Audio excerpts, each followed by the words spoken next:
Olá, está começando o Boletim de Notícias. Eu sou Marília Chech e te faço companhia a partir de agora. E o Conselho Estadual do Patrimônio Cultural reconheceu a prática ancestral de plantio e colheita das chamadas flores sempre vivas, na região de Jequitinhonha, em Minas Gerais. O reconhecimento é o primeiro passo para salvaguardar a prática que há séculos é fonte de renda para centenas de pessoas. O documentário Tempo na Roça mostra comunidades que vivem da colheita de flores sempre vivas. Maria de Fátima é apanhadora de flor desde os 8 anos de idade, na região de Diamantina. As coisas mais importantes da vida eu aprendi foi nos campos de flores. Foi nessa ida, nessa caminhada com a família, que se aprende os valores de respeitar o trabalho coletivo, de respeitar o outro, de valorizar o trabalho, de respeitar a natureza, de entendê-la. Então, assim, é uma convivência muito importante. Eu não conhecia outra vida. Conhecida como embaixadora da Serra, Dona Jovita é pioneira no ofício. É muito importante para nós, porque o sustento que nós tira de lá. E é muito importante nós continuar tirando esse sustento de lá. E a data de 13 de junho vai entrar para a história na vida das famílias que vivem do cultivo e colheita da flor sempre viva. A primeira reunião de 2023 do Conselho Estadual do Patrimônio Cultural, realizado nesta terça-feira, analisou um amplo dossiê sobre o processo de colheita desta flor típica, resultado de um extenso trabalho de pesquisa. A gente iniciou as pesquisas em 2018 e tocamos ela entre o ano de 2019 e 2020 e foi feita uma grande pesquisa, trabalhos de campo, visitas às comunidades, entrevistas, levantamento biográfico, histórico, jornais. E então a gente fez toda uma produção também coletiva com as comunidades, fizeram um mapa de percepção, até leram as fichas de inventário e participaram efetivamente desse processo de pesquisa e produção do dossiê. E os conselheiros aprovaram por unanimidade o registro que permitirá salvaguardar o sistema agrícola, que é compreendido pelo conjunto de saberes das comunidades da porção meridional da Serra do Espinhaço, em Minas Gerais, e das celebrações, rituais e expressões culturais. Práticas que são realizadas e passadas de geração em geração, então os modos de vida, as formas como se constituem as práticas, a memória que guardam essas práticas constituem um elemento fundamental para a própria identidade cultural mineira. Aqui, no ato de hoje, a gente reconhecer o sistema agrícola de apanhadores e apanhadores das flores sempre viva é uma alegria imensa e importantíssima para a cultura do nosso estado. É na região do Alto Jequitinhonha que está a maioria das comunidades tradicionais de apanhadoras e apanhadores de flores sempre vivas. São centenas de famílias que, ao longo de séculos, realizam a coleta de flores nativas do Cerrado e mantêm o cultivo ancestral de roças e criação de animais. Para nós é de grande importância, porque reafirma a importância e necessidade deles continuarem no território em que eles estão, como estão há dezenas de anos. É um reconhecimento que a gente já tem localmente e que hoje o Estado de Minas Gerais também reconhece.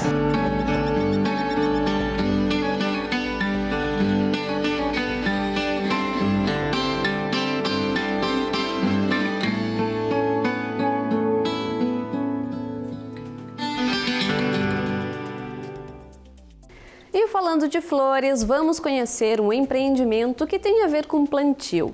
Em Madaguari, no município noroeste do Paraná, uma família trocou a produção de verduras e hortaliças pelo cultivo de suculentas. Há quase 20 anos, Márcia e a família vivem da produção de suculentas. Na propriedade de 30 mil metros quadrados, mais da metade do espaço é destinado ao cultivo das plantas. Hoje, é praticamente impossível contar quantos vasinhos e variedades tem por aqui. Minha sogra começou com um vaso de suculenta que ela ganhou, Aí, devido a ela ter alergia à alface, aí ela começou a aumentar. E foi comprando, ela começou colecionando, E foi aumentando.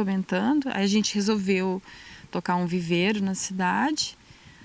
Aí Depois a gente resolveu ficar só aqui com as suculentas mesmo, né? E a gente só foi aumentando. As vendas são feitas em feiras e exposições e também pela internet. Depois que começou a divulgar o trabalho nas redes sociais, ela passou a enviar as plantas de Mandaguari, no noroeste do Paraná, para todo o Brasil. Além disso, a comercialização acontece diretamente na propriedade, que hoje faz parte da Rota de Turismo Rural Caminhos da Uva, do município vizinho, Marialva. Por conta disso, toda semana ela recebe grupos de visitantes que vão até ela para conhecer o trabalho da família. E quem chega aqui se encanta com o que vê. Estou maravilhada de ver tanta coisa linda aqui, né? Nessa chácara aqui. Muito bom demais. Sabe, sim, que eles têm muito trabalho de fazer isso, mas é muito gratificante, né? Acho que para eles, para a gente também, né? Que vem aqui ver essas maravilhas, né? E já sai e leva a sua suculenta. Com certeza. É lindo, lindo, lindo, lindo demais. Sem palavras, né? E assim o carinho, a dedicação dos produtores, né? Com a gente. E eu estou encantada. A Rota de Turismo Rural é uma forma de divulgar o trabalho de produtores da região e também de incentivar o empreendedorismo no campo. Receber os visitantes na propriedade é uma oportunidade de compartilhar o conhecimento e também de fazer bons negócios. Apesar de a gente estar aqui no município de Mandaguari, mas mais próximo de Marialva, muitos não conhecem o nosso trabalho. E com o turismo, o pessoal tá vindo a conhecer, né? Pessoas próximas que não sabiam que a gente trabalhava com suculentas. Então é muito bom. Abre-se muitas portas, né?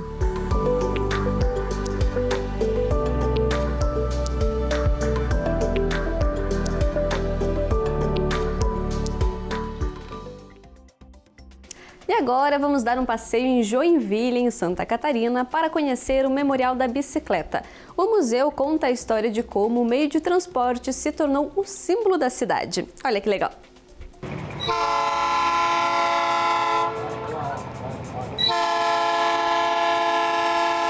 O Memorial da Bicicleta de Joinville fica ao lado do trilho do trem.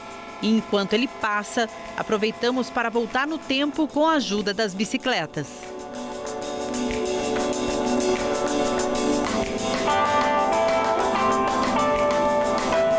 Esse memorial foi criado em Joinville porque as bikes eram muito utilizadas na cidade, principalmente para o trabalho, entre os anos 50, 60 e 70. Com o tempo, elas perderam espaço para os carros, mas aqui é possível conhecer vários modelos e também histórias envolvendo bicicletas. Essa, por exemplo, foi doada ao memorial. Pertencia a Antônio Olinto Ferreira, que deixou a carreira de Direito para percorrer com essa bike 47 mil quilômetros em 34 países de 4 continentes. Essa outra bicicleta militar é suíça e foi usada durante a guerra em 1942 no deslocamento de tropas e principalmente por mensageiros de guerra. Tem muita história e também tem muita curiosidade. Nessas três aqui, o que chama a atenção são os faróis. Dá uma olhada nos modelos, bem diferentes, né? Eu vou conversar agora com o Antônio, que ele é monitor aqui do memorial, e ele tem uma história para contar pra gente, que é sobre o tempo em que bicicleta precisava ter placa. É isso mesmo, Antônio? Como funcionava? Assim, na verdade, eram tantas bicicletas circulando pela cidade que para organizar esse trânsito foi necessário colocar um emplacamento nelas. E essas bicicletas femininas, é isso? Por quê? Isso, aqui a gente concentrou 3 bicicletas no modelo feminino, isso porque esse tubo superior ele é rebaixado, justamente para facilitar o embarque das mulheres nas bicicletas. Porque elas são de um tempo em que as vestimentas femininas se concentravam basicamente no uso de saias e vestidos. E essa primeira aqui tem um detalhe interessante atrás, que é uma arredinha, isso, que era justamente para proteger de não engatar os vestidos ou saias na roda traseira, nos raios. O memorial recebe visitantes de todo o Brasil. Essa família veio de Palhoça, em Santa Catarina. O Isaac, de 12 anos, é apaixonado por bikes. E os pais incentivam que ele goste cada vez mais. Para fazer um contraponto com essa questão tecnológica, sabe? Então, se deixar, as crianças de hoje em dia só querem celular e a gente tem que mostrar para eles que tem outras coisas no mundo. E a gente não pode esquecer que bicicleta também é brinquedo de criança. Aqui no memorial tem alguns modelos bem coloridos e até patinete. Na verdade, Joinville tem uma história muito forte ligada ao uso da bicicleta. Então foi criado esse memorial, né, para a gente resgatar um pouco dessa história.